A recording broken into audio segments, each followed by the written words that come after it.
Entonces comenzamos en un medio minuto, por favor, para poder admitir a todo el mundo que está llegando a la sala.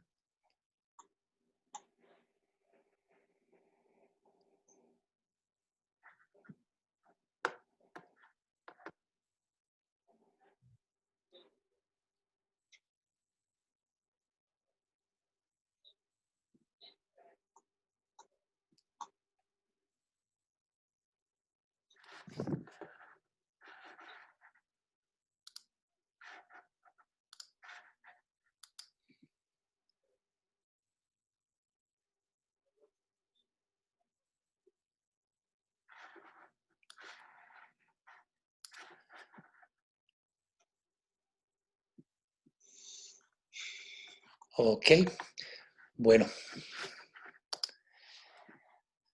muy buenas noches a todos y todas. Qué gusto estar el día de hoy entrando a sus hogares, a los hogares de cada uno de nosotros y saliendo un poco de Perú y Bolivia, llegando a los hogares de Latinoamérica.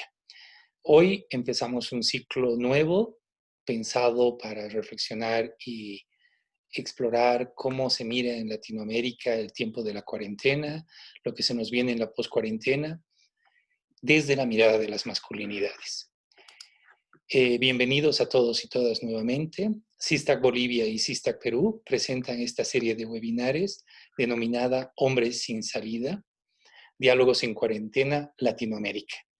La finalidad de este evento es reflexionar y dotarnos de herramientas que nos permitan enfrentar el tiempo de cuarentena y poscuarentena. No quiero iniciar esta actividad sin antes agradecer a todos y a todas las que nos inspiraron para poder lanzarnos en esta nueva tecnología.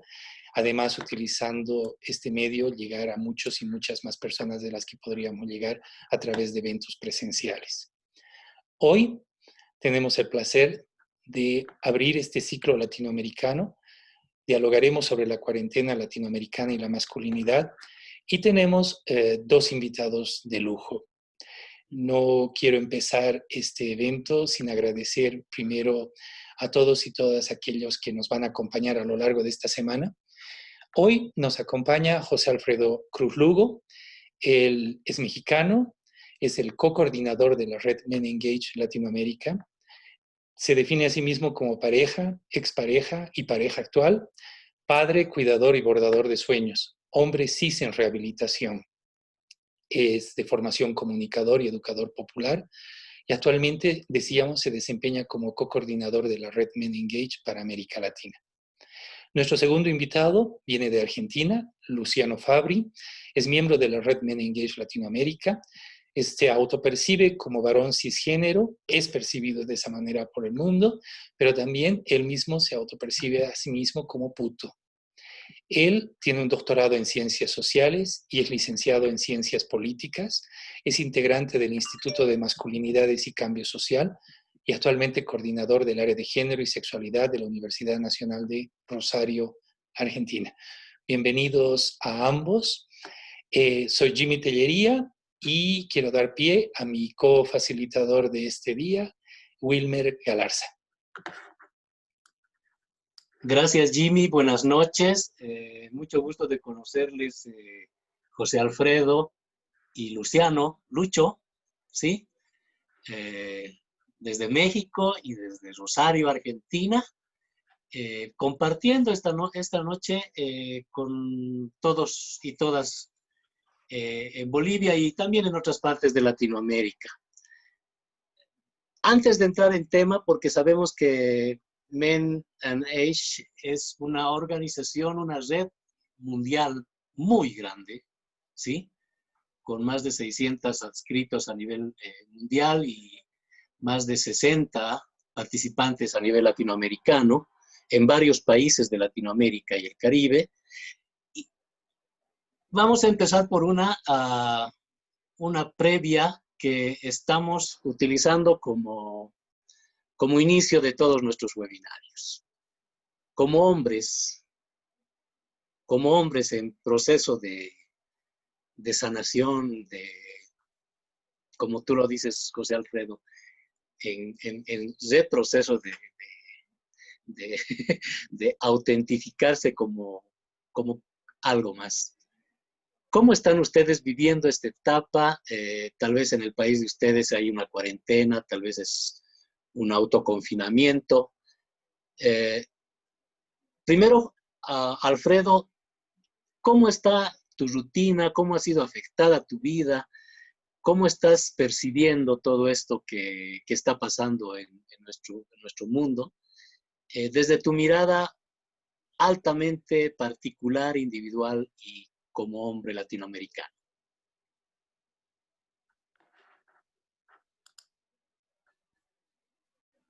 Hola Wilmer, Jimmy, querido Lucho, qué manera de cruzar América de norte a sur, desde el estado de Hidalgo en México hasta Rosario en Argentina, y muy encantado de esta invitación por parte de SISTAC.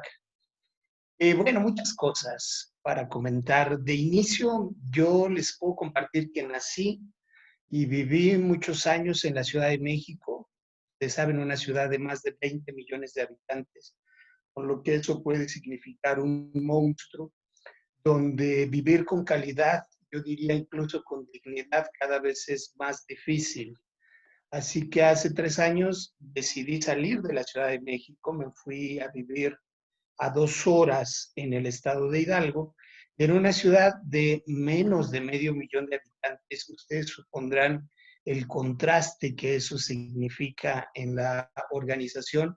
En la dinámica social encontré en Pachuca la posibilidad de reorganizar y sanarme. Yo digo un poco en broma, pero en serio, que soy un chilango en proceso de desintoxicación. Es decir, estoy alejándome un poquito de lo tóxico que puede ser vivir en Ciudad de México, aunque tiene sus grandes encantos. Eso quiere decir que mantengo una relación de amor y odio. A veces he ido a ver un concierto y regresarme en busca de un poco más de tranquilidad. Eso me ha permitido desde hace mucho tiempo montar la oficina en casa, asumir un estilo de vida que ahora le llaman, dada la pandemia, contingencia o cuarentena, pero en realidad era una contingencia que yo venía ya ejecutando desde hace mucho tiempo, un poco renunciando justamente a todo este acelere, traslados y el ritmo de vida que significaba la gran ciudad. Entonces no me movió mucho, en realidad es como si ahora el mundo se hubiera metido en casa porque toda la gente tiene un poco más de disponibilidad y acceso a la red para poder conversar desde lo informal hasta lo más formal. Y mucho del trabajo, cuando no estoy capacitando, cuando yo lo estoy trabajando en comunidad o estoy viajando, lo realizo desde casa. Entonces, aquí además tenemos la posibilidad de salir a caminar, tenemos 5 kilómetros sin encontrarnos a nadie, tenemos sol, tenemos aire y no nos ha tocado mucho. Esto es un gran privilegio, por supuesto, no lo puede vivir todo el mundo así en las ciudades y en los fraccionamientos, pero ahora no he renunciado a la posibilidad de tener sol y aire y eso me tiene bien, sin dejar de mirar el grave contexto, lo delicado que es la pandemia que estamos viviendo y el impacto que está teniendo a nivel global. No teníamos un precedente, no había ningún antecedente de la forma como tuvimos que parar y los impactos que esto está causando y que seguirá causando cuando enfrentemos la gran recesión económica que nos viene enfrente. Eso un poquito. Muchísimas gracias por la invitación. Gracias, Alfredo, por compartirnos esa vivencia, que en verdad no todos tenemos ese privilegio de estar en un espacio como el que tú nos comentas. La gran mayoría de las personas incluso se ha visto atrapada en ciudades donde no pertenecen y que por la inamovilidad se ven impedidas de llegar a sus pagos, a sus tierras. Lucho, bueno, me encanta, me encanta la forma en la que te describes, sí, es realmente muy singular. Compartimos tal vez un estilo de vida que de pronto tú lo denominas como un varón cisgénero y puto, ¿no? Algo que de pronto, bueno, son cosas que tenemos cada cual como individualidades. ¿Cómo tú estás pasando este espacio de tiempo, la cuarentena en Argentina? En Rosario, tú también lejos de Buenos Aires, del Gran Buenos Aires. Bueno, ¿qué tal? Buenas noches a todos, a todas, a todos los que nos acompañan desde diferentes partes de nuestra Latinoamérica, en diferentes horarios también. Acá ya son pasadas las 10 de la noche, yo ya estoy cenado, tomándome un café para mantenerme ahí atento a la conversación. Un poco en esta recuperación que hacían de la presentación, por ahí también como estas palabras no tienen los mismos sentidos en todos nuestros lugares y territorios, quizás vale aclarar que por un lado, digamos, cuando hablamos de cisgénero, hablamos de las personas a las que nos identificamos con el mismo género que nos asignaron al nacer, ¿no? El prefijo cis significa del mismo lado, es decir, que no somos personas trans.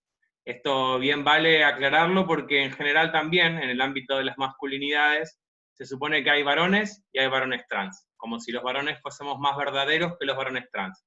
Por eso me parece importante aclarar que habemos varones cis y habemos varones trans, y que en todo caso todos nosotros somos varones porque nos identificamos de esa manera. En mi caso, me parece importante explicitar esta denominación de varón cisgénero, porque el ser cis en una sociedad y en una cultura que es transfóbica también es un privilegio, ¿no? Porque nos ahorramos de muchísimas violencias, opresiones y discriminaciones por no transitar hacia otros géneros. Y no alcanza con esa denominación porque a la vez estaría omitiendo, digamos, algo que hace no solo una singularidad o una particularidad, sino un posicionamiento político, que es el denominarme como puto. Esa palabra, por lo menos en Argentina, se utiliza usualmente como insulto, como un estigma hacia las masculinidades no normativas, hacia quienes no somos heterosexuales o no expresamos nuestra masculinidad como se supone que debería serla un hombre de verdad, ¿no? Y hay quienes nos apropiamos de ese pretendido insulto de una manera reivindicativa y orgullosa, criticando de algún modo el sistema de la heterosexualidad obligatoria. Dicho esto, me parece que es importante, digamos, porque también tiene que ver con la presentación que hacía José Alfredo y con un poco también esta devolución que planteaba Wilmer. Me parece que cómo atravesamos cada uno y cada una de nosotros esta situación de emergencia sanitaria y de pandemia, también hace a con qué posiciones y con qué recursos llegamos, ¿no?, a transitarla. En mi situación particular, yo vivo solo en un departamento en la zona macrocentro de la ciudad. Desde hace unos 6, 8 meses que como coordinador de la universidad tengo un ingreso estable que me permite seguir cobrando mi sueldo trabajando desde mi casa. No es nada menor. Creo que de hecho la posibilidad de pasar una cuarentena en situación de confinamiento o no depende en buena medida de tener un trabajo estable, con un ingreso que nos permite subsistir y un poco más.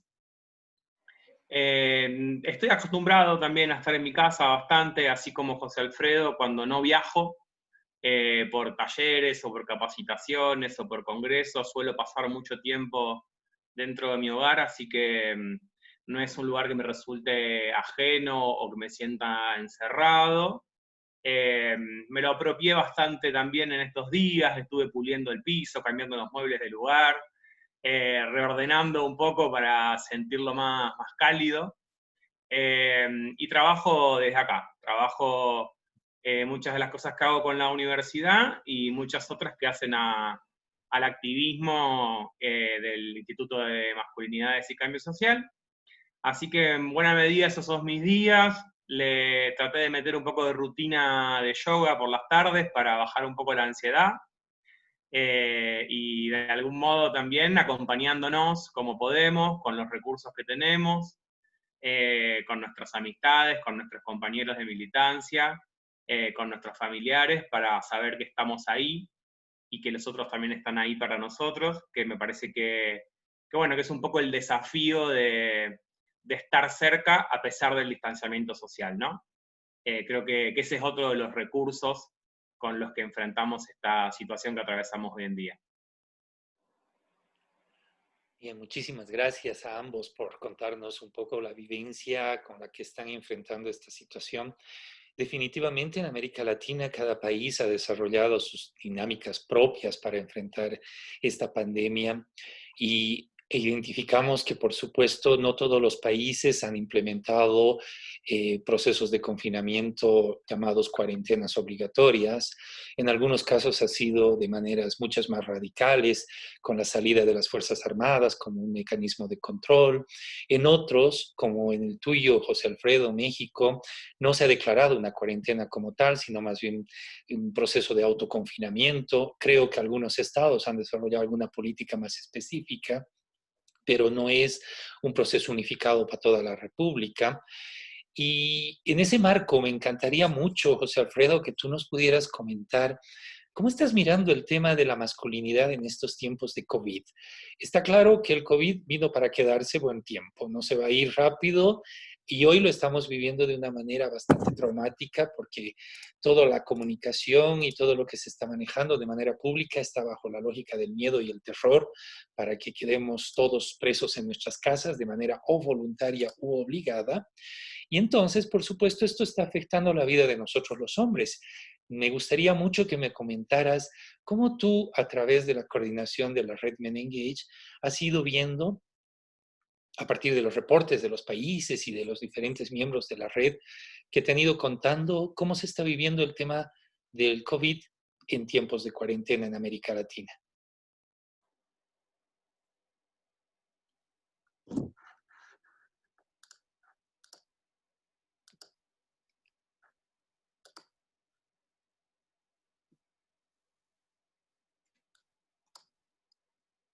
José Alfredo, tienes el micrófono bloqueado, ¿lo puedes habilitar? Ahora sí, ya te lo habilité. Ahí está, muchas gracias. Muchas gracias, querido Jimmy. Sí, en efecto, hemos tenido diálogos que algunos los hemos hecho públicos, otros muy cercanos y más desde la intimidad con todos nuestros compañeros, compañeras a lo largo y ancho de Latinoamérica y tenemos un poquito el pulso de lo que fue pasando. Con experiencia en contingencias que hemos enfrentado, casi siempre asociadas a fenómenos naturales, por ejemplo, en México, los grandes sismos, el último muy reciente, la capacidad de organización de la sociedad civil de manera casi inmediata es de llamar la atención. Por ejemplo, en el último sismo todavía no había reportes, no se alcanzaba a cuantificar y la gente ya estaba en las calles. Pues fue un problema tener tantas manos y no tener una estrategia sobre cómo ayudar. Pero algo similar se activó en Latinoamérica a razón de la contingencia. Los primeros países, entre ellos allí en el sur, Argentina, ya nos platicará Lucho, Chile, que empiezan a activar sus cuarentenas, también llevan de la mano una capacidad de reacción impresionante. En Colombia, por ejemplo, la Mesa Nacional de Masculinidades empezó a difundir unos videos en la primera semana de la contingencia, donde buscaba retratarnos cómo era la vida de los hombres en ese espacio doméstico. Es que antes los modelos culturales que veníamos desarrollando a lo largo de América Latina ya nos habían dado algunas pistas. Es decir, ya sabíamos que los masculinos entrábamos en tensión cuando estábamos en el ámbito doméstico, un ámbito al que histórica y culturalmente habíamos renunciado o habíamos escapado. En el estado donde son mis abuelos, en Oaxaca, aquí en México, suelen decir, no me hallo en casa, no me hallo, no encuentro mi lugar en el espacio privado. Y algo similar intuíamos que iba a pasar, y con esa intención los compañeros colombianos empezaron a dar herramientas, algunas pistas de cómo podíamos manejar esa tensión. Porque lo más probable que iba a pasar es que al no tener recursos para gestionar nuestras emociones y poder enfrentar el miedo que nos estaba generando, se iban a desencadenar mecanismos violentos. Entonces, esta violencia cometida hacia los integrantes de nuestras familias no se dejó esperar. La hipótesis se cumplió. Ese espacio de la familia donde solemos pasar grandes y amorosos momentos, también es el espacio, lastimosamente, donde más actos de violencia, de maltrato, de manipulación se perpetran todos los días. Entonces, eso nos enfrentó a hogares donde las parejas estaban conviviendo con su perpetrador, con su maltratador, o en el caso de los niños y las niñas, con su abusador sexual. Y en ese sentido, las estadísticas eran claras. Es decir, quienes más violencias estábamos cometiendo históricamente éramos hombres, en contra de nosotros mismos, en contra de otros hombres y en contra de las mujeres. Y este confinamiento lo que hizo fue agudizar la problemática. Entonces, los compañeros empezaron a desarrollar en sus instituciones estrategias basadas en clips, en podcasts, en programas, en infografías que de alguna manera ofrecieran recursos útiles para gestionar estas emociones. Primero, para reconocerlas. En un mundo en el que los hombres solemos ser analfabetas emocionales, no es que reconozcamos la emoción y después la actuemos, sino por el contrario hemos aprendido a negarla. Y estas herramientas se posicionaron en algunos países a través de apoyo, de financiamiento para campañas, como es el caso de Costa Rica, por ejemplo, pero en muchos otros sin financiamiento. Y de todos modos fue la sociedad civil quien echó a andar un sinnúmero de estrategias pedagógicas, audiovisuales, de comunicación, didácticas a lo largo y ancho de Latinoamérica. La preocupación que nos dejaba es que estaba bien el papel de la sociedad civil, la gente salvando a su gente, pero los estados no estaban dando respuesta a través de sus gobiernos a esta contingencia. Por el contrario, estaban dejando vulnerables a los y las vulnerables históricamente. Ciertamente, me parece que tu análisis es absolutamente correcto. No solo que nos pesca, como decimos, en calzoncillos, sino de que las incapacidades de los estados para dar respuesta a estos temas, desde la dimensión social en general, eso es histórico en América Latina, ha llevado a que muchos estados más bien invisibilicen la posibilidad de dar apoyo a estas dimensiones.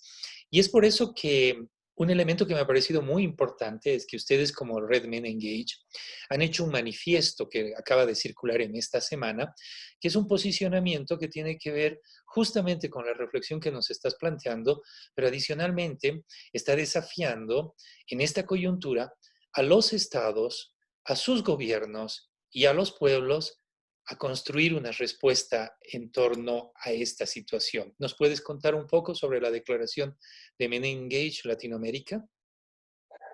Comienzo quizás haciendo una introducción y después cedo el turno a Lucho, que es quien hizo varios de los planteamientos estructurales en el texto. Sí, evidentemente el texto hace una aproximación desde tres dimensiones. Por un lado, critica la violencia directa, que es esa más explícita y que podemos identificar, incluso cuantificar en el nivel de víctimas y sobrevivientes todos los días, pero además se va al basamento que origina este tipo de prácticas, es decir, la violencia de tipo estructural, los modelos de organización política y social en los que descansan nuestras comunidades. Es evidente, lo mencionábamos desde la presentación, que no todos tenemos las mismas herramientas, los mismos recursos para enfrentar una pandemia de la magnitud como la que estamos viviendo. El comercio informal, el acceso solo a la justicia social y a la salud pública del grueso de nuestras poblaciones dejaba muy expuestos a la inmensa mayoría de habitantes en América Latina. Así que uno de los planteamientos era hacia las prácticas, pero hacia las formas de gobernar en las que descansan nuestros modelos políticos y de organización social. Eso era muy claro porque es el Estado, son los estados quienes tienen que garantizar el desarrollo integral de todos y de todas sus integrantes.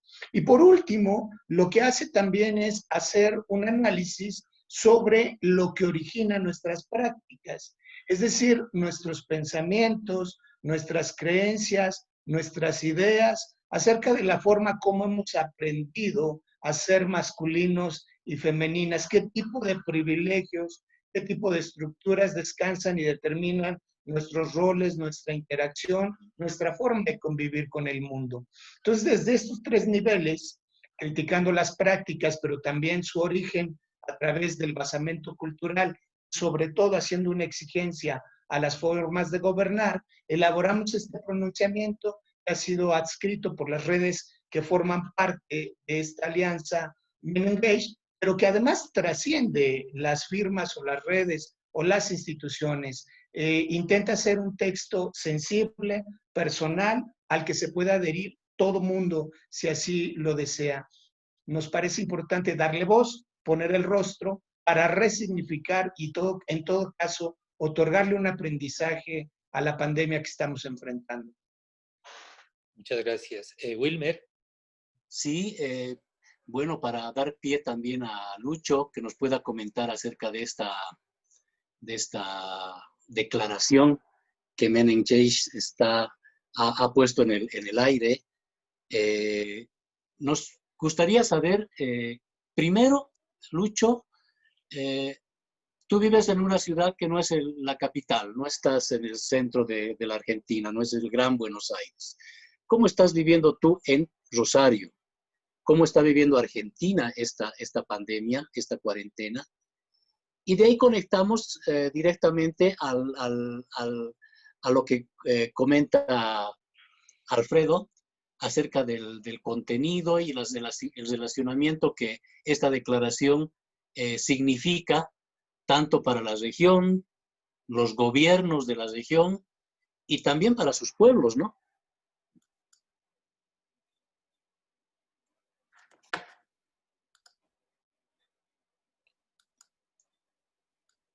Ahí estamos.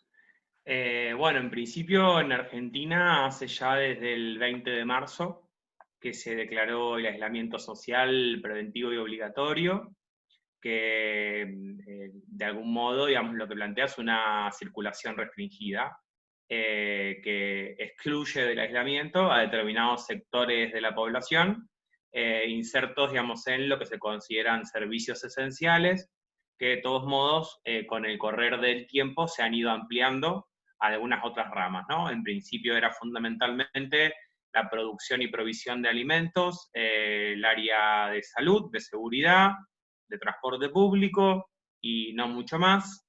Y luego, a lo largo de las semanas, cuando se iba extendiendo la cuarentena, se fueron ampliando, digamos, los sectores que podían comenzar a circular, también con un certificado de circulación, ¿no? Tratando de mantener ciertos mecanismos, digamos, de control y cuidado, digamos, acerca de quiénes y cómo circulaban, fundamentalmente entendiendo, digamos, que el cortar la circulación de lo que iba a garantizar, digamos, que no crezca demasiado la circulación comunitaria del virus. Eso, como decíamos en un principio, hace que las formas de atravesarlo sean muy distintas. La ciudad de Rosario, de todos modos, es una ciudad muy grande, que tiene aproximadamente 2 millones de habitantes, que es uno de los centros de circulación comunitaria del virus en Argentina, por lo cual no estamos como exentos de muchas de las problemáticas, digamos, que atraviesan a la ciudad de Buenos Aires o a la provincia de Buenos Aires, aunque tengan actualmente una mayor tasa de circulación y de infección, incluso de fatalidad, ¿no? Pero vemos unas 3, 4 provincias en Argentina que hoy no tenemos ninguna posibilidad de circular flexibilizando la cuarentena, precisamente porque las ciudades con mayor cantidad de 500.000 habitantes, digamos, no tenemos chances de flexibilizar la circulación. Esto a la vez nos enfrenta a un montón de dificultades y de desafíos, porque, como decíamos antes, las condiciones en las que llegamos a la cuarentena hacen a las posibilidades de respetarla, ¿no? De garantizar quedarse en su casa. Digo, nosotros cambiamos de gobierno en diciembre pasado, los últimos 4 años, bajo el gobierno de Macri, con políticas estrictamente neoliberales, de achicamiento del Estado, donde el Ministerio de Salud pasó a ser una secretaría, donde llegamos a más de un 35% de la población bajo la línea de pobreza, donde hubo cientos de miles de despidos y de pérdidas de empleo, donde aumentó la flexibilización y precarización laboral, se dejó de garantizar el plan de vacunaciones gratuitas, se dejó de garantizar las medicaciones gratuitas a jubilados y jubiladas, bueno, toda una serie de políticas que por supuesto impactaron sobre las condiciones de vida de la población y que por supuesto en 4 meses de gobierno no fueron revertidas, ¿no? Entonces, esa es la situación socioeconómica con la que comenzamos el periodo de cuarentena, más, bueno, toda una política de endeudamiento externo, etcétera, que complica bastante los recursos que tiene el Estado para enfrentar esta situación. Ahora bien, aún con esa dificultad, aún con esas adversidades, el cambio de gobierno significó también otras formas de encarar esta situación. Entonces no tenemos ni la más mínima duda, digamos, de que si hubiéramos atravesado la situación de emergencia sanitaria con una renovación del gobierno anterior, hubiésemos estado en una situación muchísimo peor. ¿Por qué? Porque efectivamente consideraban que la inversión pública era un gasto, que no había que invertir mayores recursos en salud y que en todo caso había que garantizar un acceso básico que vendría a ser la salud para la gente pobre, y que el resto, con una prepaga o con una obra social, debía garantizarse, digamos, su accesibilidad a la salud. Toda una serie de iniciativas que tienen que ver con el retiro del Estado, que de algún modo hubieran significado un agravamiento sustancial de la situación que estamos atravesando. Y eso también de algún modo hace a pensar a quiénes les estamos hablando con nuestras políticas, ¿no? A quiénes les estamos hablando con nuestras iniciativas, en tanto organizaciones de la sociedad civil, y a quienes les estamos hablando con una declaración como la que emitimos recientemente desde la Red Global. ¿Por qué?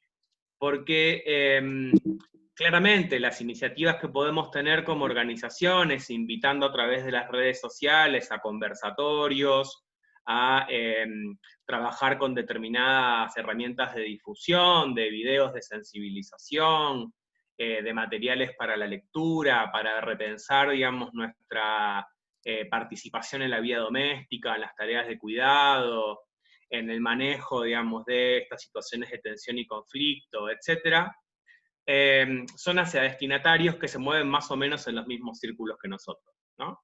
Que tienen accesibilidad a estos medios de comunicación, que tienen los recursos simbólicos para interpretar esos mensajes, que tienen el tiempo, que no tienen la situación de emergencia material en sus vidas cotidianas, ni las necesidades básicas insatisfechas, como para poder, de algún modo, darse el lujo de repensarse, ¿no?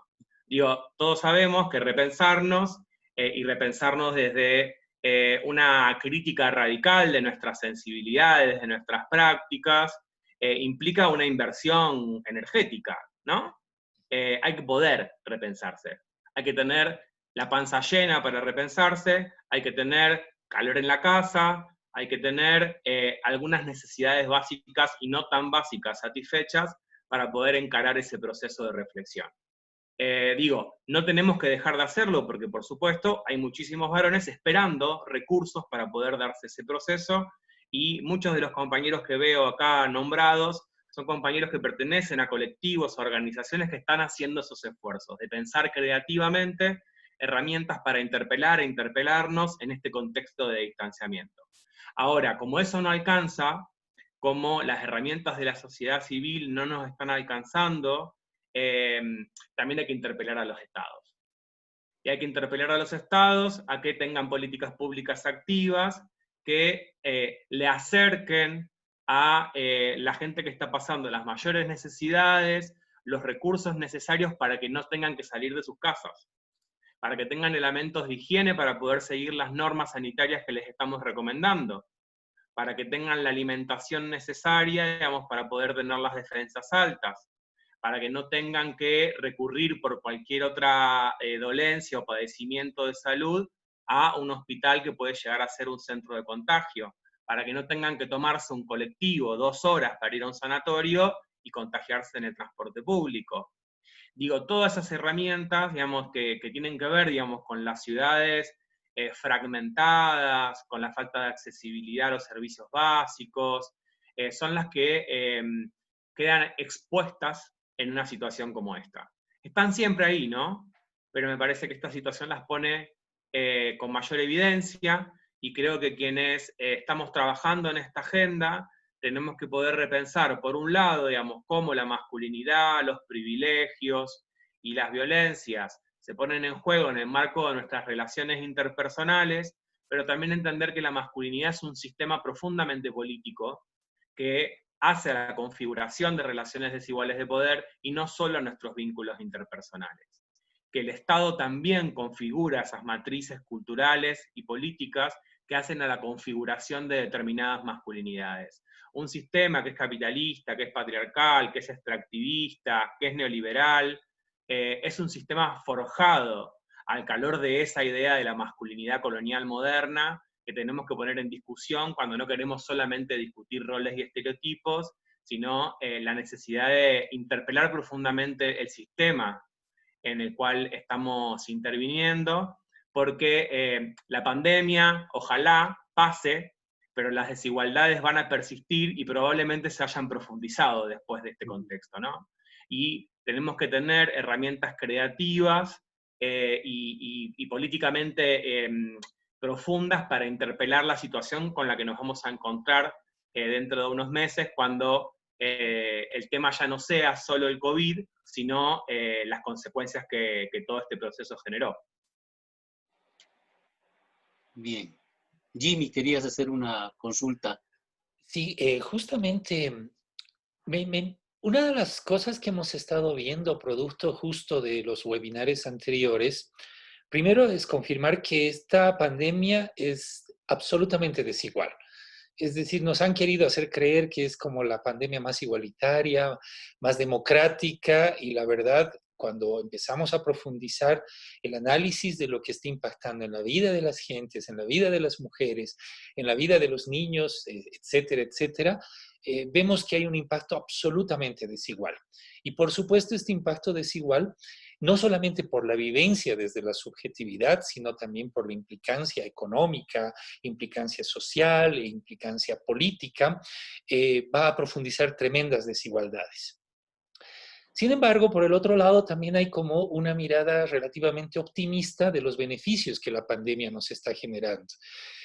Por lo menos al inicio de la pandemia, digamos en el mes de abril, inicios de abril, empezaron a salir muchos documentos y artículos, José Alfredo, que tú has debido seguir, que lo hemos visto además cuando tú me hiciste la entrevista en tu programa Mirada Latinoamericana sobre decolonialidad y masculinidades, que tenía que ver mucho con que hoy en día los hombres están en las casas, hoy en día los hombres están asumiendo ciertas corresponsabilidades en lo doméstico, hoy en día están aprendiendo a cocinar, están cuidando a los hijos, están participando más de la vida doméstica, y por supuesto yo un comentario que hacía era, sí, hoy vemos más fotos, más publicaciones, por ejemplo en el Facebook, de hombres clase media alta, que ahora como chefs están cocinando más rico y más sofisticado.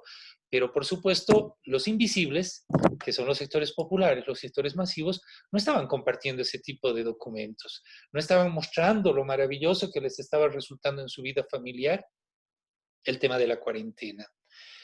José Alfredo, ¿cómo tú estás viendo en América Latina los posibles cambios o los desafíos que estén pasando producto de este momento, de estos aprendizajes, comillas, que los hombres están teniendo durante los confinamientos o las cuarentenas según cada país?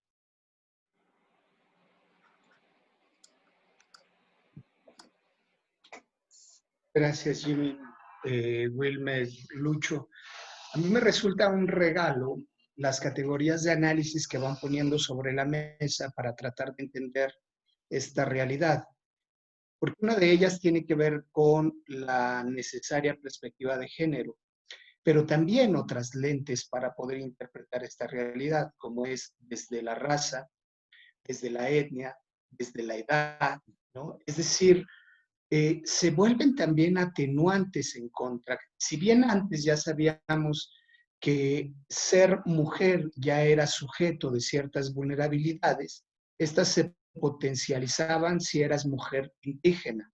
Y además esto vinculado a la pobreza y a la juventud, es decir, ser mujer, ser indígena, ser pobre, por lo menos sin acceso a la justicia social, a la salud pública, en terrenos de dignidad, potencializaban el nivel de vulnerabilidad.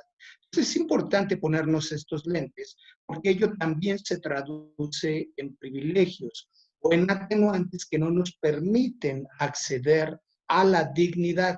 Y no estoy hablando de romantizar la cuarentena, porque había expresiones que de repente tocaban lo grotesco, es decir, esta difusión de fotografías en casa, aprendiendo un idioma, aprendiendo, desarrollando alguna habilidad, tocando un instrumento para optimizar el tiempo, no era otra cosa sino una manifestación de esta distribución desigual, donde podía convivir en un mismo territorio el hombre más rico, pero también el hombre más pobre. Hace rato Lucho puso sobre la mesa un elemento que es por demás importantísimo a la hora de contactar, trascender, transitar esta terrible adversidad. Y tiene que ver con la creatividad. Es decir, en medio del miedo, del reconocimiento de esta exposición de vulnerabilidad frente a algo que no tiene forma, que sabemos que es un bicho, pero que no tiene rostro, no tiene apariencia, de todos modos, el más vulnerable y el más débil soy yo. Luego, entonces, desarrollar mecanismos creativos desde lo individual, pero principalmente desde lo colectivo, es la única forma de asegurar la supervivencia. En términos concretos, no va a sobrevivir el más fuerte, como habíamos aprendido a organizarnos. Va a sobrevivir el más solidario, el que alcance a cuidarse colectivamente. Aquí se asoma una nueva beta en la reorganización social. Es decir, ya sospechábamos que nuestros modelos educativos, por ejemplo, estaban caducos. Yo leía una nota hace poco diciendo que al regresar a clases, no se iba a privilegiar la evaluación, sino el aprendizaje. Yo dije, mira, qué gran descubrimiento.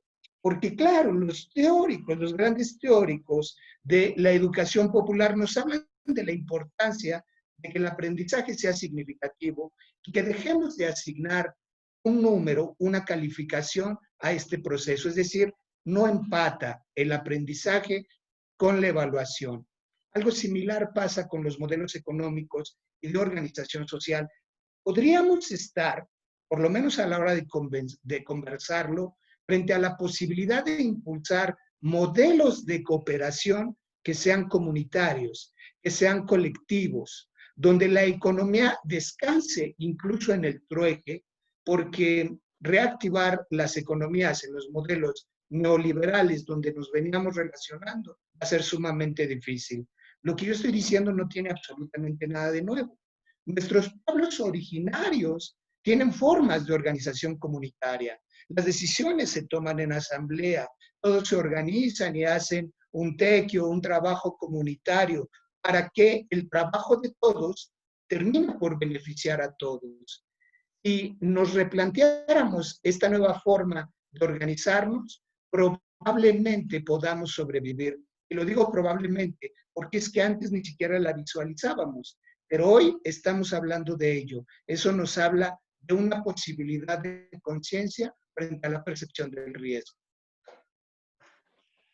Gracias. Definitivamente, pienso que tú le estás dando un importantísimo carácter de interseccionalidad al análisis que se debe hacer al momento de tratar de ver qué es lo que está pasando. No podemos tener una mirada chata, una mirada única. Los estados tienen que estar obligados a tomar estas consideraciones en cuenta para lanzar sus políticas públicas. Ahí están los jóvenes, ahí están las personas que tienen familias nucleares tradicionales, hay otras mujeres que viven con hijos, personas que cuidan a sus adultos mayores, estudiantes que están en las ciudades y que ya no están percibiendo el apoyo de sus padres que les lanzan desde la provincia. O sea, hay una serie de situaciones que deben ser consideradas por los estados para poder llegar a todos en este apoyo que Lucho decía. El Estado es responsable de que el pueblo se quede en casa para mantener la seguridad en la salud. ¿Quién más lo puede hacer? Y lógicamente, en todo lo que estamos analizando, lo que estamos viendo, nomás estamos viendo esa disparidad entre lo que está pasando en ciertos espacios familiares, en ciertos espacios sociales, y que en otros está realmente recrudeciendo de una manera muy fuerte. Gente que definitivamente está en situación crítica y hasta muy, muy crítica, ¿no? En ese sentido, Lucho, considerando que algunos hombres están aprovechando este espacio de la cuarentena para poder de alguna manera instaurarse en un espacio que no es mucho el suyo, que es el hogar, es la casa, dentro de la familia, que están considerando el análisis y reflexionando sus paternidades, su autocuidado, la salud, que es lo principal en este momento y lo prioritario. Algo muy importante que es la corresponsabilidad en las labores del hogar, ¿verdad?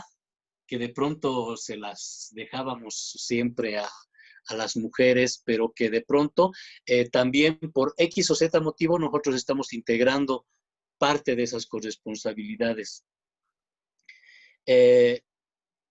Según tu reflexión, ¿qué les está esperando a estos hombres que de pronto sí han aprovechado este espacio de tiempo para reflexionar y para tal vez mejorar sus vidas, porque de pronto se van a volver a encontrar con los espacios que antes tenían, no tal vez con las mismas configuraciones, pero sí con la misma magnitud en el ámbito del patriarcado y con las mismas influencias machistas que tenían de antes de la cuarentena? ¿Cómo tú ves a esos hombres que de pronto salen de la cuarentena y se enfrentan a estos nuevos espacios con las mismas características machistas?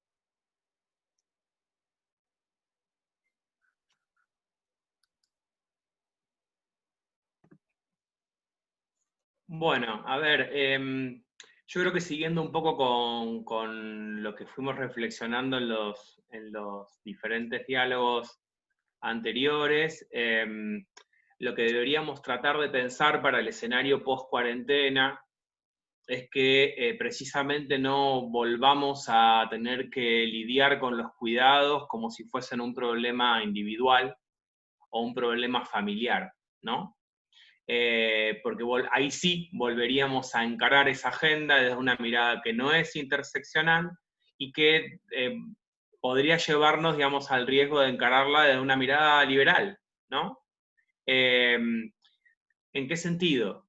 En que me parece que lo que nos tiene que poder permitir advertir la situación de crisis en la que estamos tiene que ver precisamente con que todos somos interdependientes, con que todos estamos en una situación de fragilidad y de vulnerabilidad, con que es necesario e indispensable la presencia del Estado para garantizar nuestros derechos, con que es necesario e indispensable el fortalecimiento del tejido comunitario para colaborarnos y salir adelante en aquellos lugares donde el Estado no se hace presente, donde es necesario poner el cuidado, la reproducción social, la sostenibilidad de la vida en el centro de la organización social y no la ganancia de las empresas capitalistas rigiendo nuestras vidas cotidianas. ¿Qué me refiero con esto? No es una intención de poner el discurso en un plano político abstracto o meramente ideológico, sino por lo contrario, es no pensar que la salida va a volver a ser individual, ¿no? Bueno, se terminó la cuarentena, cada cual vuelve a negociar las tareas domésticas como puede, las mujeres vuelven a los roles tradicionales, los hombres vuelven a salir al trabajo en el ámbito de lo público. A lo mejor ahora tienen un par de habilidades más de las que tenían antes de la cuarentena, no van a poder decir que no saben poner el lavarropa el próximo fin de semana, porque como ya lo hicieron durante la cuarentena, se lo van a reclamar, porque aprendió un par de recetas que antes no sabía, y ahora se las van a pedir que las vuelva a hacer, pero eso no va a ser un cambio, digamos, a las relaciones de poder. Entonces digo, para que el cambio se dé en términos de relaciones de poder, en términos de democratización, me parece que lo que tenemos que poder apuntar, digamos, no solo como hombres, digamos, sino como comunidades, como sociedades, es a ubicar lo profundamente político y transformador que es tener una agenda de cuidados. Digo, que los cuidados dejen de ser un problema familiar, un problema femenino o un problema privado, para ser parte de la agenda político-estatal, comunitaria, de las organizaciones sociales y sindicales, para que reclamemos que nuestras vidas empiecen a girar más en torno al cuidado que a la ganancia capitalista. Nos encontramos en muchos de nuestros países, y algunos de los países centrales que suelen erigirse como ejemplo mundial, son precisamente el ejemplo de lo que no hay que hacer, que tiene que ver con cómo el lobby corporativo de las empresas capitalistas es el que está buscando flexibilizar la cuarentena. No flexibilizar la cuarentena para que los niños y niñas puedan salir un rato a pasear, o para que las personas con discapacidad puedan salir de la situación de encierro, para trabajar, digamos, sobre nuestros padecimientos en clave de salud mental. La presión que se está realizando, digamos, para flexibilizar la cuarentena viene del lobby corporativo que no quiere seguir perdiendo ganancias. Y ahí está donde se pone, digamos, la balanza de si se prioriza el cuidado y la salud de la comunidad o si se prioriza la ganancia capitalista que está despidiendo gente para extorsionar al Estado con que flexibilice la cuarentena en su sector económico. Digo, esos son los problemas, los conflictos en términos de relaciones de poder que estamos atravesando en este contexto. Y con que el Estado ceda un poco a esa presión capitalista, va a poner en riesgo a muchos sectores de la población. Entonces digo, capitalicemos al máximo posible nuestras experiencias singulares, personales y subjetivas en el marco de la cuarentena, por supuesto. Creo que cada uno, cada una de nosotros, si puede, digamos, sobrellevar esta situación, lo va a hacer con un aprendizaje subjetivo relevante. Ahora, como militante, como profesional vinculado al ámbito de la política, a instituciones universitarias y estatales, lo que me preocupa también, además de la capitalización que podamos hacer en términos personales, es qué agenda política construimos para volver a creer que un futuro es posible, con otros lazos sociales, digamos, que nos permitan enfrentar estas situaciones de necesidad. Para que no vuelva a ser, no vuelva a depender de qué privilegios tenemos en nuestra mochila la posibilidad de subsistir a la próxima crisis o a la próxima pandemia. Para que efectivamente, digamos, podamos construir una agenda social, política, estatal de cuidados que nos permita efectivamente tener otra conciencia del lugar que tiene la reproducción social en nuestra vida cotidiana. Creo que cada uno de nosotros y nosotras en diferente medida se pudo dar cuenta que era mucho menos autosuficiente de lo que creía, de que dependía de un montón de vínculos y de relaciones cotidianas que hacían hasta el comerciante del barrio, hasta sus vínculos sociales y subjetivos, hasta los sostenes afectivos y emocionales. Creo que el darnos cuenta de la importancia estratégica que tiene esa interdependencia nos tiene que poder permitir no volver a la normalidad como si esto no hubiese pasado, sino hacer de esa normalidad otra cosa, superadora del estadio anterior en el que nos encontrábamos, para que efectivamente podamos salir de esta mejores.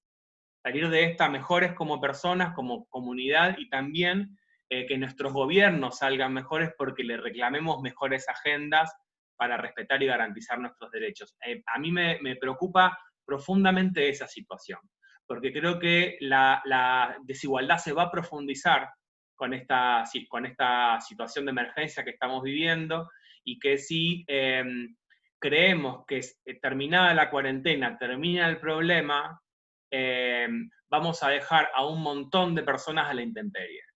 y lo que me preocupa es que podamos poner nuestra cabeza en esa agenda. ¿Cómo hacemos para reconstruir el tejido social para que cuando salgamos de la cuarentena salgamos con una agenda clara de demandas para poder revertir la situación de desigualdad que ya tenemos y que se viene profundizando? Estaba haciendo una pequeña revisión de todo lo que se ha ido publicando en este tiempo en torno al tiempo de COVID que estamos viviendo. Y hay como tres grandes miradas. Uno, desde las subjetividades, que bien ustedes la han reflexionado, es decir, sí se están dando oportunidades interesantes de reflexión, de aprendizajes, de nuevas dinámicas, construcciones inclusive de nuevos pactos de convivencia al interior de las unidades familiares. Seguramente esto conllevará también a grandes desafíos posteriormente de cómo son sostenibles o no estos cambios que se pueden haber instalado durante estos, casi 2 meses en algunos países ya, en otros 40 días y en otros 30, ¿cierto? Nosotros en Bolivia estamos saliendo supuestamente de la cuarentena rígida este jueves para entrar a una cuarentena con ciertas condiciones y características, pero yo tengo una hipótesis y que me preocupa y que tiene que ver mucho con la dificultad de sostener cambios en las personas. Primero hay toda una mirada en cuanto a que terminamos la cuarentena y todo vuelve a una supuesta, y como bien lo dijiste, Lucho, normalidad. Y la pongo entre comillas porque está claro que no va a ser normal. Los términos de convivencia van a cambiar desde cosas tan cotidianas como el transporte. El transporte público no lo vamos a poder utilizar de la misma manera que lo utilizábamos. Los centros de esparcimiento ya no serán los mismos que teníamos antes. Inclusive se piensa que los cines no van a poder abrir, por ejemplo. Y la pregunta ahí, José Alfredo, tiene que ver ya con la post-cuarentena y cómo desde Men Engage ustedes están identificando cuáles son los desafíos que se nos vienen, sin ganas de ser agoreros, pero entendiendo que hay dos miradas también en esto. Por un lado, la que dice que el capitalismo está entrando en un colapso producto de esto. No es mi posición personal, yo creo más bien que me adscribo a esta otra, que es que el capitalismo se va a brutalizar en la medida en que necesita recuperar lo perdido e instalarse más fuertemente.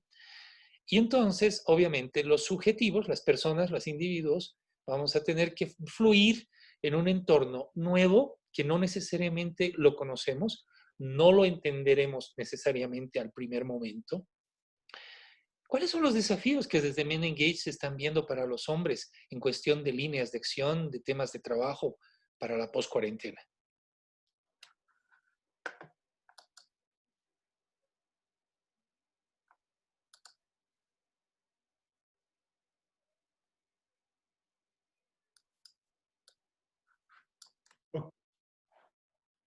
Bien interesante lo que preguntas, querido Jimmy, que los desafíos se mantienen, es decir, ya los habíamos identificado antes de la pandemia. Se agudizan, también es cierto, y también es cierto que las prioridades del mundo, la manera de cómo organizarnos se ha transformado. Por lo menos ahora en la administración y nuestra responsabilidad de bajar recursos económicos, hemos priorizado la importancia de que estos recursos económicos se puedan llevar a las comunidades para entonces poder activar un verdadero movimiento de hombres y no solamente algunos hombres en movimiento. Dado que estos hombres en movimiento casi siempre los encontrábamos en la academia, en los espacios intelectualizados, y eso nos encanta a los masculinos. Los masculinos nos encanta poner la reflexión aquí en la cabeza. Pues uno de los grandes desafíos es poder llegar al sector de hombres que está en la acera, que está en el mercado, que está detrás de un volante, y que generalmente no se cuestiona este tipo de planteamientos que aquí estamos haciendo. Es decir, solo compararse frente a la posibilidad de ganar algo frente a algún cambio, me parece que estamos del otro lado. Pero es una deuda que tenemos también en el trabajo que hacemos. Mucho del trabajo que hacemos es un trabajo de resistencia. Es decir, no es que los hombres, la última vez que lo vi fue en San José, pero no me volvió a pasar. No es que los hombres estén haciendo fila para entrar a un proceso de reflexión. No es que estén esperando que se abran espacios. Hay una suerte de escapismo y de evasión que nos lleva a tener nuestras convocatorias casi que desoladas. Entonces, las estrategias han sido muy creativas y han sido todas a través de distintos medios. Ahora se agudizan y hoy se vuelve más importante porque vivimos una pandemia dentro de otra pandemia. Es decir, por ejemplo, en México, solo por citar, ya teníamos un gran problema frente al índice de feminicidios. Es decir, solo por su condición de ser mujer, estábamos terminando con las vidas de las compañeras. Eso, frente a la recesión económica que vamos a vivir, frente a la importancia de restablecer el tejido social, de activar iniciativas y propuestas culturales, educativas, artísticas, nos representa un horizonte que pareciera muy lejano. Pero cuando lo planteábamos al principio, también sonaba muy lejano. Es decir, los primeros planteamientos transversalizando la perspectiva de género y la importancia de trabajar con hombres eran descalificados como, decimos en México, un sueño guajiro, como una utopía. Eso sonaba bien, pero estaba muy lejos. Y hoy día me queda claro que puede seguir muy lejos. Pero lo más importante es no dejar de hacerlo. Había un librito, el primer manual de Amnistía Internacional, que se llamaba La zanahoria. Su primera edición tenía una ilustración que a mí me encantaba. Retrataba a un niño montado sobre un burrito. Y el niño sostenía una caña de pescar y de la caña de pescar colgaba una zanahoria. La imagen por sí sola era utópica. La zanahoria representaba la utopía, dado que mientras más caminara el burro, más se alejaría la zanahoria para él. Pero algo fundamental que hacía el burro persiguiendo la utopía, persiguiendo la zanahoria, es que caminaba, daba pasos. Y aun cuando los desafíos son grandes, nosotros no podemos no dar pasos. Necesitamos seguir avanzándonos, abrazándonos a esa utopía.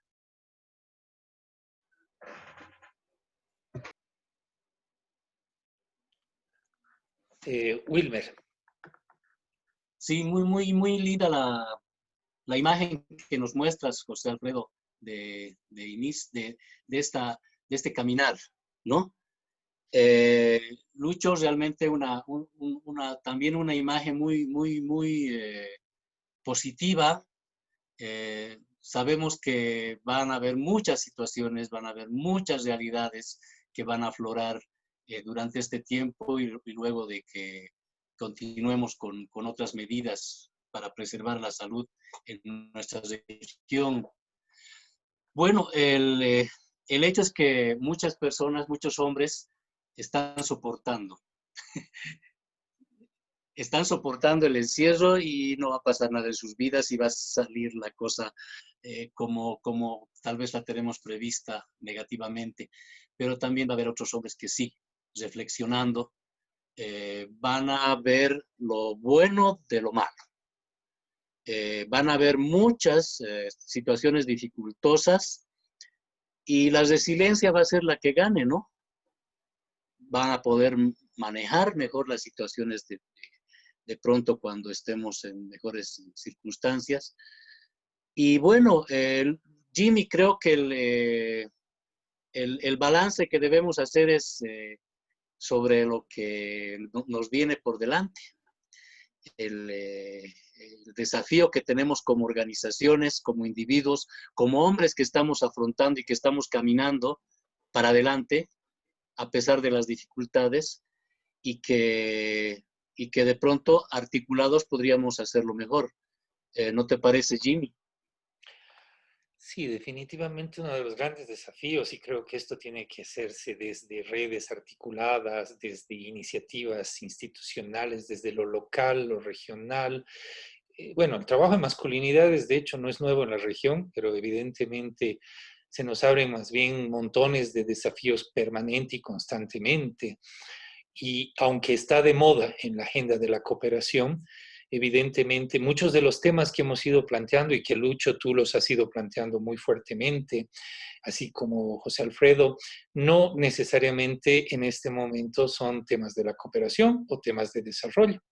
Están vinculados en eliminación o reducción de violencia, acceso a anticoncepción, algo de cuidados vinculado a paternidades presentes, afectivas, etcétera, pero digamos, construir comunidades desde otras dimensiones, interpelar y cuestionar el sistema o los sistemas de poder. Por supuesto, ya no son tareas que a la cooperación internacional le interese, sino más creo a nosotros desde lo local, desde nuestras realidades y desde el cotidiano que vivimos.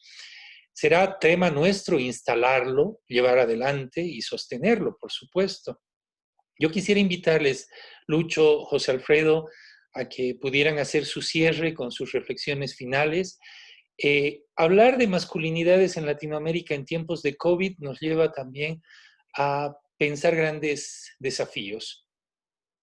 Quiero invitarles a que nos compartan esos desafíos que se están imaginando, por dónde vamos, y esperemos que las fuerzas nos acompañen para lograrlas.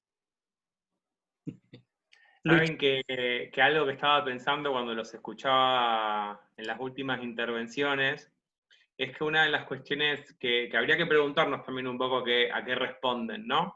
Pero una de las cuestiones que vengo notando en estas últimas semanas es la proliferación de iniciativas para encontrarnos virtualmente entre varones a hablar sobre estos temas.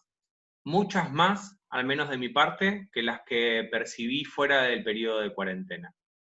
Yo no sé si es parte de las formas que encontramos de fugarnos de lo doméstico, o si también, digamos, esto es parte de lo que estamos capitalizando como oportunidad, ¿no? Si son las nuevas formas de habitar lo público y de habitar la posibilidad del encuentro entre varones, estas que nos posibilita la virtualidad. Pero lo cierto es que si bien hace ya más de 10 años que recibo invitaciones a capacitaciones y charlas y encuentros y talleres, en tiempos de cuarentena son 3, 4 por día, fácil. Y me parece que eso da cuenta también de que estamos necesitándolo. Al mismo tiempo, hoy tuvimos uno de los foros virtuales que viene promoviendo el nuevo Ministerio de Mujeres, Género y Diversidad Sexual de la Nación en Argentina, para la construcción colaborativa y participativa de un plan de acción federal contra las violencias machistas, y ahí planteábamos la necesidad de agendar definitivamente una línea de políticas públicas para trabajar con varones la temática de masculinidades, al menos en 2 de las líneas básicas que tienen que ver con la prevención y la promoción, y con la articulación y el fortalecimiento de los dispositivos de atención a varones que ejercen violencia. Esa es una oportunidad histórica que estamos atravesando en Argentina, porque lo cierto es que nunca antes tuvimos un ministerio de estas características, pero tampoco nunca antes hubo el consenso social que existe en relación al trabajo con varones. Es la primera vez, por lo menos en los poco más de 10 años que yo llevo trabajando en esta agenda, que noto, digamos, una receptividad mucho más amplia a pensar, digamos, que no se puede trabajar en contra de la violencia machista si no se trabaja con los varones. Me parece que esa oportunidad en términos de agenda de políticas públicas, nos desafía a los colectivos, a los movimientos, a las instituciones que venimos trabajando esta agenda, a articularnos, a coordinar, digamos, para poder incidir políticamente en que esa agenda se parezca lo más posible a lo que creemos desde las organizaciones sociales que hay que hacer. Esa oportunidad no podemos hacer historia contrafáctica, se está dando ahora, se está dando en el marco de esta emergencia sanitaria y de esta crisis, y creo que está en nosotros tener la capacidad política de capitalizarlo para que efectivamente la agenda que construyamos ahora para los meses y los años por venir sea una agenda que desde la perspectiva de género y feminista proponga una transformación radical de las masculinidades, y al menos eso es lo que queremos poder contribuir nosotros desde Argentina. Gracias, Lucho. José Alfredo. Yo me quedo encantado siempre con las reflexiones, pero además con la posibilidad de seguirnos haciendo cuestionamientos. Y ahora me voy con uno, escuchando a Lucho, y es, ¿no será que la vida virtual es ese intento por permanecer en la esfera pública y una resistencia para llevarnos a ocuparnos de lo privado? Es decir, ¿será que podemos hacer una revolución de lo doméstico, sin luces, sin cámaras, sin reflectores, y a partir de ahí, desde ese estilo de vida, provocar una transformación social? Ahora mismo en esta vida virtual hemos estado saliendo de una reunión para meterte en otra, estar de alguna manera conectado con el afuera, cuando nos obliga a una revisión hacia el interior, hacia el mundo privado, y ese no va a ser televisado, no va a ser aplaudido. Ya fuimos interpelados desde el movimiento Me Too, ya fuimos expuestos en los distintos sectores, en el teatro, en la literatura, en la música, en la academia. Y frente a ese nivel de interpelación, por ejemplo, que ha sido la marea verde que viene desde el sur y que llega hasta México, cruzando toda Latinoamérica, los hombres tenemos que tomar una posición. Y el nivel de movilización de las compañeras el 8 de marzo, su silencio el 9 de marzo, no nos dejan otro lugar más que responsabilizarnos de lo nuestro. Me parece que ahí tenemos que empezar, me parece que ahí tenemos que mantenernos, y no es que sea poco, pero que sí implica un verdadero aporte. América ya estaba en ebullición antes de la pandemia, digamos que la pandemia fue el mejor pretexto para algunos gobiernos para volver a poner a los ejércitos en las calles como si necesitaran un pretexto. Pero bueno, Bolivia venía de una incertidumbre, venía de una ambivalencia donde no necesariamente tenía garantías. Lo vivimos en Ecuador, lo vivimos en Chile de manera particular, primero en Santiago y después se hizo extensivo a las otras ciudades. Me parece que hay que retomar como un gran desafío la movilización social, porque tiene una urgencia el modelo, y lo vamos a mirar. El presidente chileno le urgía que terminara la cuarentena para volver a abrir los malls, porque viene el Día de la Madre, hay que reactivar la economía, y este tipo de provocaciones no las podemos dejar pasar.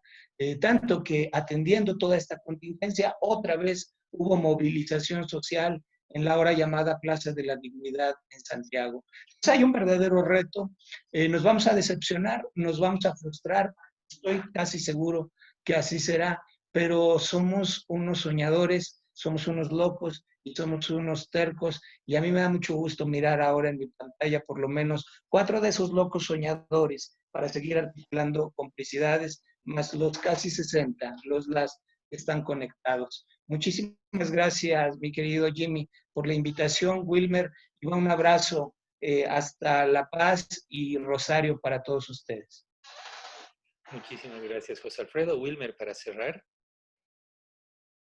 Agradecer que nos permitan entrar a sus casas en México, en Rosario, yo desde Cochabamba, desde el centro de Bolivia, y Jimmy desde La Paz, ustedes desde lo intelectual y lo académico, yo desde el activismo de los derechos humanos, que también me enrolo a estos pasos detrás de esta zanahoria.